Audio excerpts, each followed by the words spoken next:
Welcome to Threads of Enlightenment. As usual, you know how we do it here. Once our guests are welcome, I call all of our guests the modern day sages because these are the men and women that have become students of themselves. They've learned who they are in the process and are still continuing to learn who they are, but they're on that road, engaging in conversation with such type people. And so I would like to welcome Roman to Threads of Enlightenment.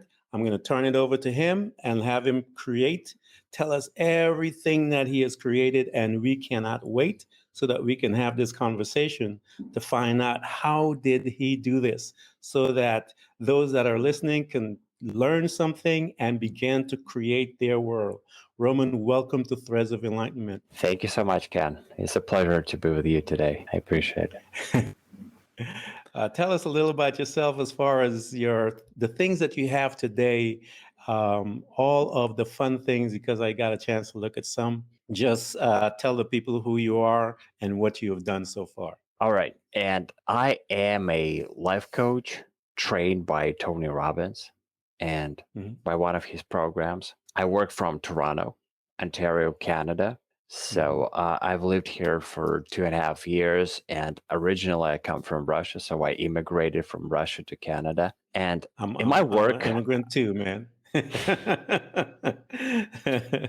Yeah, go ahead. So in my work, I focus on mainly 3 areas. The main one is helping people stop porn and watching porn and masturbation. The second one is getting better in their relationships, getting more juice out of their relationships. And the third one is relationship with kids. So my biggest focus is porn and masturbation. And this is where I am most creative. So right now I focus on 2 outlets, which are my YouTube channel and my Instagram.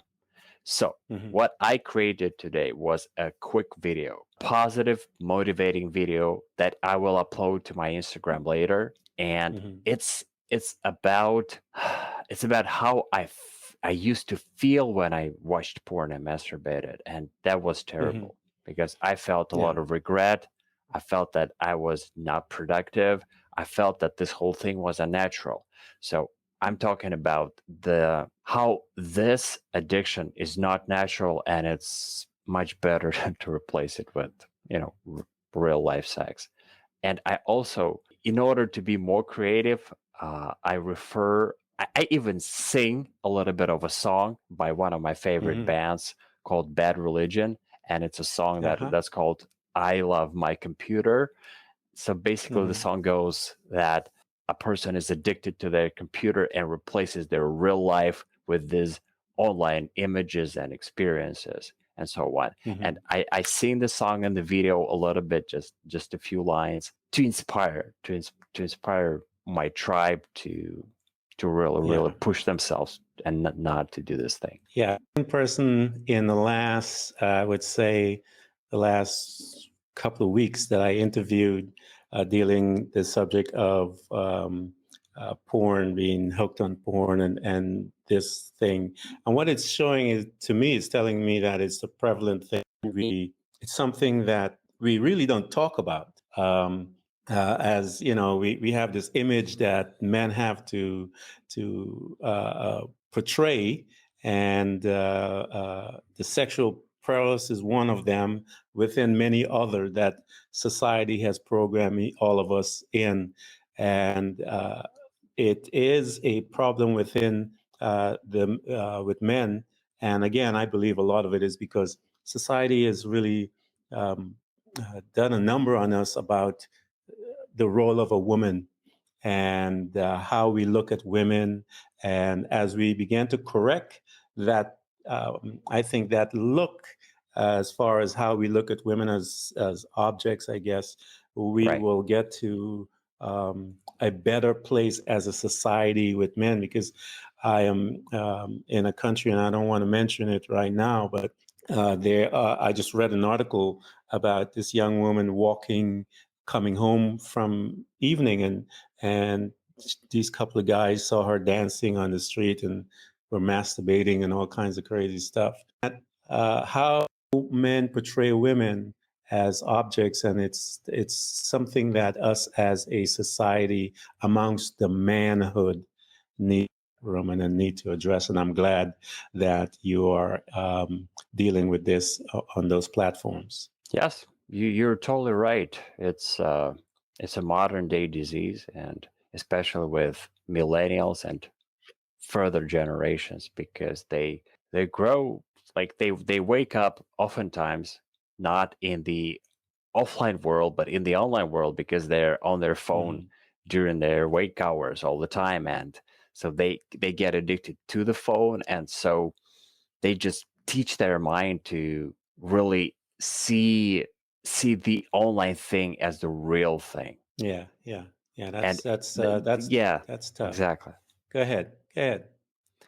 And also the problem with porn is that it's so affordable, so Mm-hmm. accessible compared to real Yeah. life sex. Because with real life sex, you need to work hard, you need Mm-hmm. to put in an effort to create a relationship, and Yeah. then to actually the physical act of having sex is, no, it's pretty intensive for a man. So Mm-hmm. go into porn is so much easier. That's why people just get hooked on it in Yeah. no Yeah. time. Yeah, there's nothing like having a connection with a woman or love. To have that connection is the key because it awakens all of your senses ways. And we've been programmed to just focus on the physical aspect of it as men. But there's so much more involved, the act of a relationship, not just the physical act.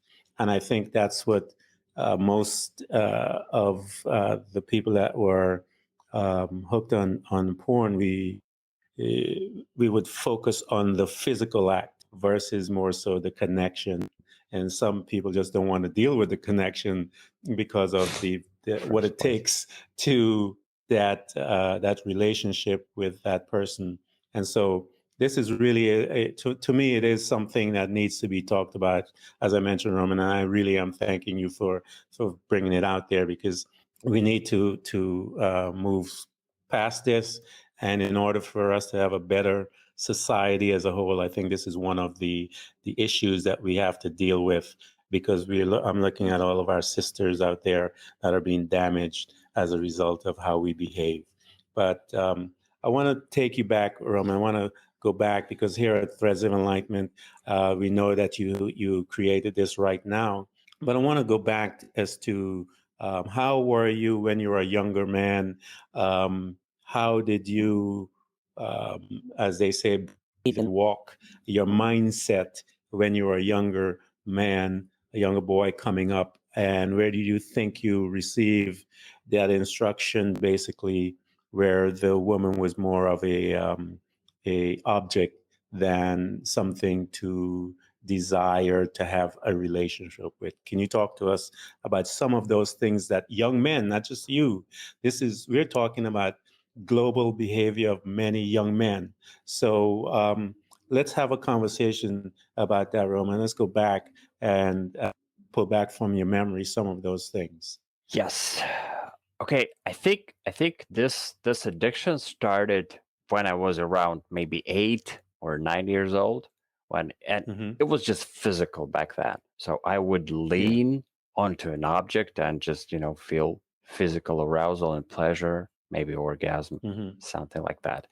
But what happened next is that actually one of my friends found an old VHS tape with porn that his parents had, and so he basically introduced us to this thing. Mm-hmm. Yeah. Yes, and I was pretty much addicted since then, and Mm-hmm. it wasn't as prevalent as it would be in when I was, let's say, 15 or 16 years old. But still, that Mm-hmm. that was the beginning, because I got hooked onto this great sensation, which was Yeah. Yeah. which I compared to a button, like Mm-hmm. a hot fix button or a Yeah. dopamine fix button that you can press anytime. Yeah. And Yeah. yeah, this is so wrong. And I guess the one of the biggest periods when my addiction to porn was the most severe started back in when I was 15 years old, where I literally got addicted to porn. And I Mm-hmm. always tried to find it, and then I would masturbate to it. And anyway, even though it was pleasant, I felt terrible afterwards. I really felt terrible. And I always had this thought in the back of my mind that this thing is just not good enough for me. Another huge period when it had a very negative impact on my life was when I was actually married. So I had a wife and I had a small son, and I felt like mild depression back then. So what I would do, let's say on the weekend, I would go to my office outside of my home, Mm-hmm. stay away from my family, and spend time just watching this online porn, masturbating to it, maybe throw in some junk food into the mix so that I would feel a bit happier. So I was stealing away time from my son, from my Mm-hmm. wife. And actually, when I got back, I did not have the energy, because when we masturbate, we lose the energy. We get Yeah. this prolactin that actually quenches our drive and makes us want to nap. Mm-hmm. So Mm-hmm. I came back home and I was never present with my family. So I knew that this had to stop, because I I I could not be, let's say, I was basically betraying my family. Instead of spending Yeah. time with them, I was basically cheating in some sort of way. Yeah, yeah. So, because this is the thing that what you're talking about is, I've heard it from many guys.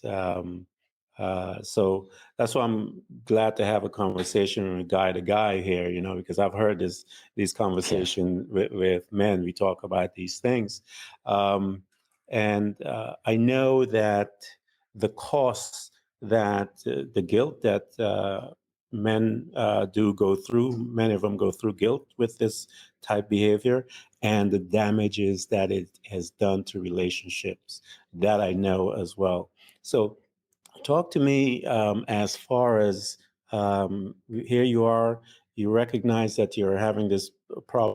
Age 15, and you're married now. You recognize that this is a problem, and the guilt that it's causing in your life, the stress. I'm sure that's causing some of that as well. Um, the Now I know that the damage that it does to that relationship that you're in, because you don't have the energy. You mentioned the fact that you, in your mind, you felt as if you were cheating, and it is. You are cheating emotionally, and that you are. We're having this relationship with the computer versus the relationship with your mate and the one that you love. So here you are, Roman. You're having these conflicting um, inside your feelings within you. How did you now? Because I know both of those feelings are strong things. The guilt is a powerful thing, and the fact that you're feeling that you're negating this powerful force, which is your family, the force. How did you now begin to navigate through this stuff as you begin to search for help, or looking for a way out, as they say? Okay. And first of all, I think that I made a huge mistake back then, because I did not reach out for help. Like, that was Okay. not an option for me. And I think this is not very wise, because Mm, with help, especially with professional help, with motivation, you can achieve this, like the result that you want, like way more quickly. Let's say in 3 months rather than in 3 years. So that was my mistake back then. I think for me started with awareness. I really, this mm, guilt and shame, this lower energy emotions that I felt all the time, they finally struck home. okay. So yeah, awareness was a huge part of it. And the second thing is that because I'm such a big fan of Tony Robbins. One of the main Mm, ideas that he has is this, behavioral patterns that we can use in order to mm, reprogram our mind. So, for example, mm, what I did was I knew that I would be vulnerable to masturbation and watching porn at the moment when I went to bed. So at bedtime, let's say for me, it's like 10, it was back then 10 p.m. or 11 p.m. And so I would lie in my bed and then I would watch porn and masturbate. So what I said to myself, okay, I'm going to stop this habit. But it's difficult to just drop a habit. So you want to replace it with another one. So for me, the replacement habit was listening to a record. So basically, listening to a music album. And what I would do to magnify the pleasure, to magnify the pull of that album, to magnify my dopamine and motivation, was not to listen to music during the day. So I would build my anticipation, and so that at bedtime, I actually I longed for listening to that music record. And yeah, that was very motivating. And plus I loved it. I loved the process of listening to it. So I associated a lot of pleasure with it, both anticipation wise and process wise. So like, let's say in a month of doing this, I started to actually associate pleasure with not masturbating and listening to the album. That is awesome. I'm glad that you pointed out to them. Everyone has to. One of the things that I tell people as I move through my life is that you have to find your way. The whole thing about the walking and the threads of enlightenment process, as I state, is that one has to find their path. And your path is different from others. Others are different. But there are certain principles that within that uniqueness of your individual path that you do apply. And the one of those that you talked about is how you now have to replace this habit that you have already formed. And I always I always say that habits, good or bad, have served you until it's time for you to change what you need and what you want out of life. And so as you began to look at your habit and you said, wait a minute, this one has served me enough. The things that it brought you, you had the pleasure aspect of it, but it also brought this intensity of shame and all. And you came to a point in your life where you said, okay, that's enough. I need to learn something. And I love how you replace that habit. And the thing, as you said, you have to replace it. The same type of response and meaning as far as the emotional ties in order for it to be effective. And you found yours through music. That is awesome, Roman. I love that. Yes. And actually, funny enough, with working with my clients, I find it difficult for people to do the same oftentimes because they taught themselves not to have any pleasure. So like I walk them through this process, and they ask me, okay, what are some of the sources of pleasure? And I say, well, you tell me. What brings you pleasure in life? And they say, well, not much really. So wow. see, it's weird. And you know why? And the main reason why is because when they watch porn and masturbate, they they what's called down regulate their dopamine receptors, so that nothing seems much fun. That's the problem. Right. So Wow. that's quite a lot of work. That could be dangerous in many ways because how they respond to people can be a direct response from that relationship that they're having to control within their mind and their emotion.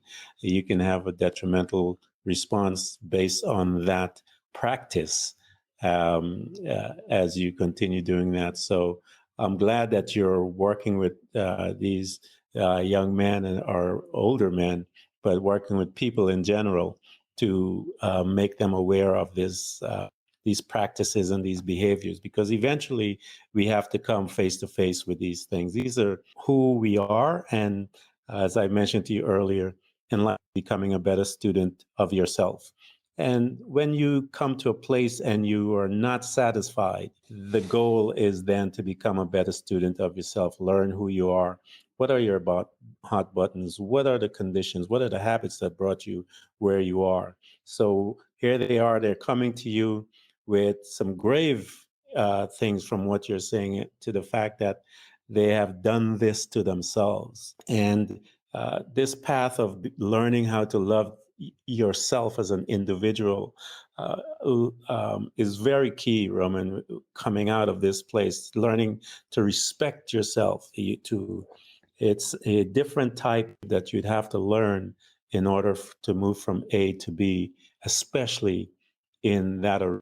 Talk to them about some of those things you had to face as an individual and how you overcame them to learn how to grow and accept yourself now as who you are. Yes, and I would also add that you respect yourself in all the different aspects, especially including your body, because you don't want to abuse your body by using it as this pleasure mechanism. It's not designed for that.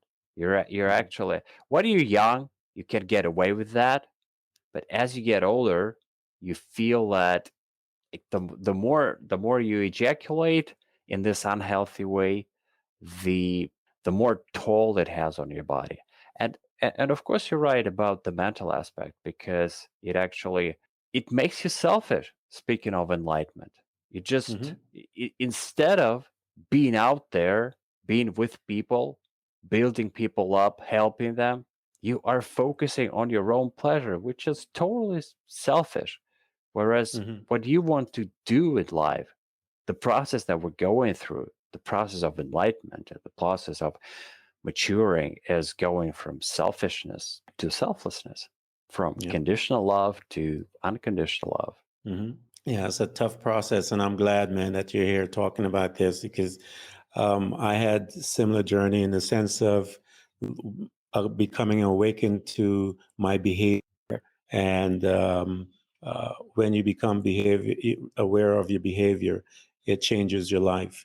And I'm glad that we are having this conversation. Talk to me, because this part, a lot of the people have to get this, is that you have to switch your mindset as to your interaction, because you're damaging relationships, man. You're damaging the fact, not just yourself, you're, especially those that are married and are in a relationship, you're stealing from that person. You're stealing precious time, intimacy, some strong stuff, because that intimacy is an emotional connection that expresses itself in a physical,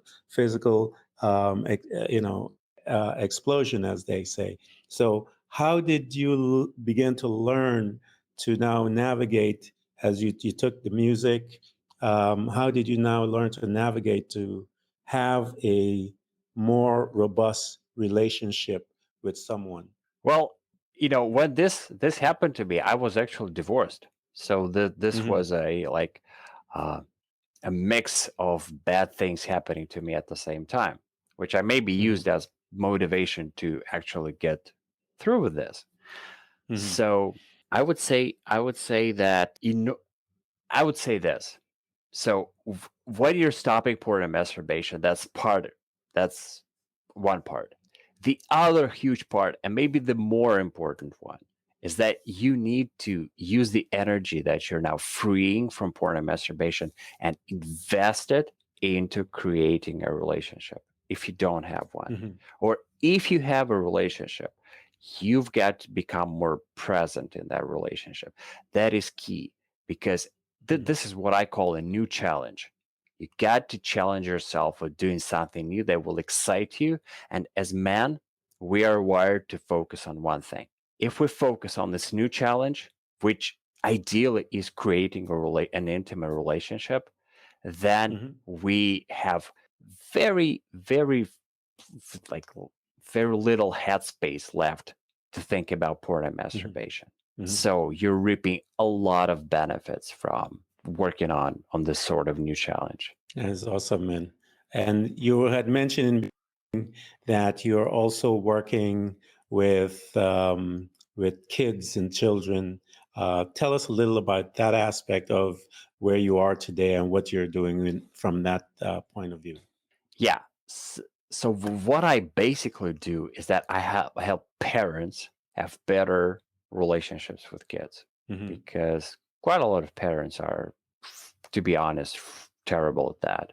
Because what they do is they actually try to mold kids into something that they want, something that they couldn't become in their own life, and that's terrible. So fighting it, it's challenging to find the right balance between pushing the kid to do the right thing and loving the kid. So Yeah, I yeah. I make it my job to help them do that. And in the future, so when I talk to parents, I usually mention this thing about porn and masturbation and tell them that Mm-hmm. this is very dangerous today, and you got to Yeah. teach your kids about that. So Mm-hmm. my dream is to be working with kids in future as well, so Mm-hmm. that I can teach them directly about the perils of porn. Yeah, I know a lot of people are afraid to talk and to have these type Exactly. conversation with Most their people, I children. think. Yeah, they're just afraid, but I think that's why you have such a problem.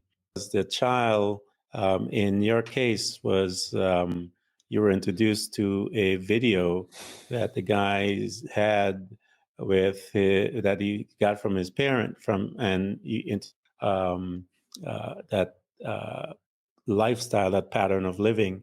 So it is important that parents began to, just they need to have a real relationship with children, to be honest with you. As a single dad, I made sure I fought to have that type of relationship with my kids because I knew that some of the things that I wish my dad had taught me, and I understood because of their type of that generation before me.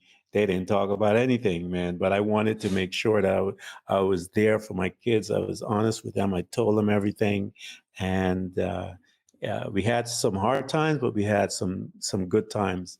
And it is. I recommend to parents to be honest with your children in everything, even when it comes to sex. I told my kids there's no such thing as birds and bees.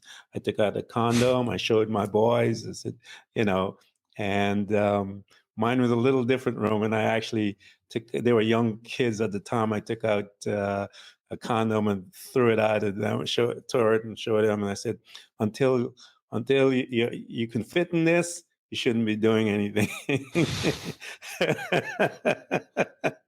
about sex. But that was some of my parenting technique back then. But I got a little better. But everything that I learned in personal growth, I tried to deposit it into my children. And so when they were young men, as much as I learned something, they were learning it with me. And so we walked our journey together. I walked mine, they worked theirs. But I'm glad that you're here bringing this awareness to parents because it is their responsibility. And it is my hope that as the parent take this responsibility and train their young children, that our society will become better in dealing with this beginning of the story in our conversation about a young woman just enjoying herself walking the road and men behaving like this is absolutely atrocious. It's a bad reflection on you and I as men that and is we have to figure out a way how to reach these guys, Roman. And I'm glad you're here because what we do at Threads of Enlightenment is that we point our list to people like yourself so that those that are seeking help in this area, you can then walk them through and give them the wisdom that they need to move from one space to the other. Here you are, you're working with the family, you're working with express a desire to work with kids as well. Tell us about some of your victories. In the sense, I always like people closing with telling us some of your achievements and the joy that you get as one that it teaches when someone gets it, as they say. Talk to us. Give us a story, but I know how you have to manage the story. But tell us a story when someone got it, Roman. You're like, yes. Talk to us about one of those. Mm, I think my best success story is a man, a family man who used to have a serious addiction to porn and Hmm. to prostitutes, and now he's been clean for almost 500 days. So Oh, no that's porn good. or masturbation or cheating in his family for 500 days. Yes, he is an inspiring example. And I mean, to be honest, it's still a challenge for him. Yeah. And Yeah. oftentimes it's a daily challenge. It's always in the back of his mind. Hmm. But the fact that because he's built this way, Hmm. and there are physical reasons to it, such as a high level of testosterone and the fact that he has some sort of an agreement with with his wife about sex, and she doesn't want sex maybe as much as he wants. So it is a challenge for him. But Yeah. the main thing is that he stays clean and stays strong despite challenge, which is beautiful in itself, and Yeah. it makes him better. It makes him a Yes. better version of himself, makes him stronger, makes him more committed in all other areas of his life, because it's spilling over into all of those areas. Hmm. It usually does. You congrats to him because I know that is the goal of everyone. It's more so about ourselves to become the better example for us. Um, and as he becomes a better student of himself, tell him, send my congratulations to him and let him know that I will be sending prayers to him because I know just like any other habit, alcoholism, you name it, whatever habit it is, a drug habit, it is still the same process. It's a daily fight. It's moving from day to day, minute by minute, second by second. So we understand those things and we want to support all of the people out there that are dealing with a challenge, whether it's sexual or drugs. We want to support you by letting you know that we are here for you, that to us in any aspect. We will gladly walk with you.